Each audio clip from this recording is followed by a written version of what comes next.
to love and lose and still be kind. The story of the kindest human I've ever met. Years ago, I met someone who was unconditionally kind. She wasn't kind because she wanted something in return, and she wasn't loving because she needed anything. She just was. At the time, I couldn't understand how anyone could love so hard, try so hard, get hurt, and still remain so loving. But I learned something from that experience.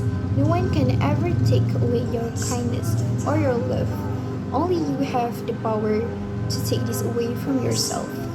She taught me something different, that kindness isn't weak, but really only what the strongest people are capable of. You can never love someone into loving you back. You can only love with everything you've got, and if it doesn't work out, have the courage to walk away. I guess she taught me that love is something that's never outside of ourselves. She was loving, and I could never take that away from her.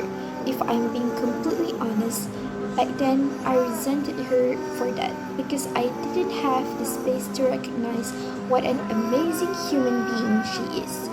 I think that she realized as loving as she was and as amazing of a person as she was, there was no convincing to be done. I was unconvincible, and she knew there was nothing she could do to get me to love her.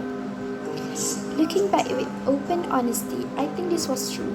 My own wounds were too great, and I didn't even think I was worthy of love. So how could I ever accept it?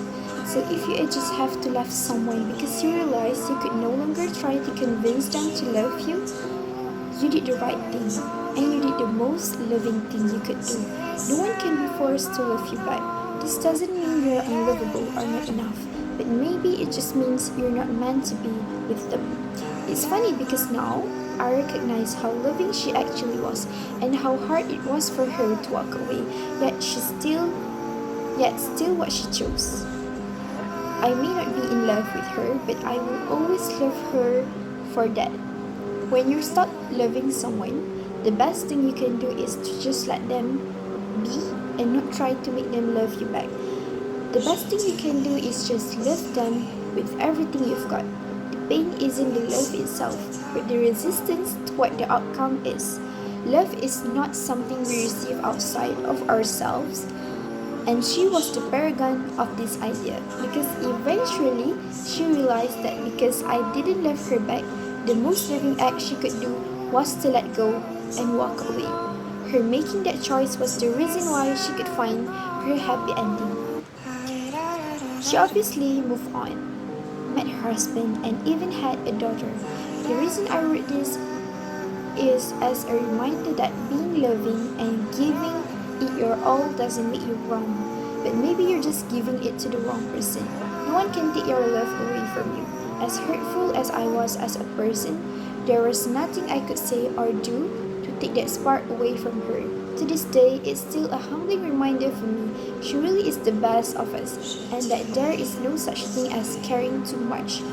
What I realize now is how badly I needed that love. She really taught me that the one who are hardest to love sometimes need it the most.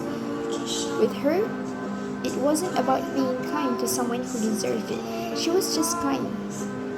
If you can relate to her, genuinely and authentically, the world thanks you.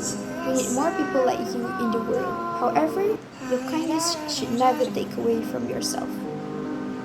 To those who try to make the world better at their own expense, you are part of the world too. By adding misery to yourself, you add misery to this world as well. No amount of happiness should be traded for pain. From the book, I love this version of myself that you brought out. The book is a memoir exploring what it means to let go and move on. It recalls unsent letters, texts, thought essays, and poses the question, how can we move on if the person who taught us how to love is the one we have to let go of?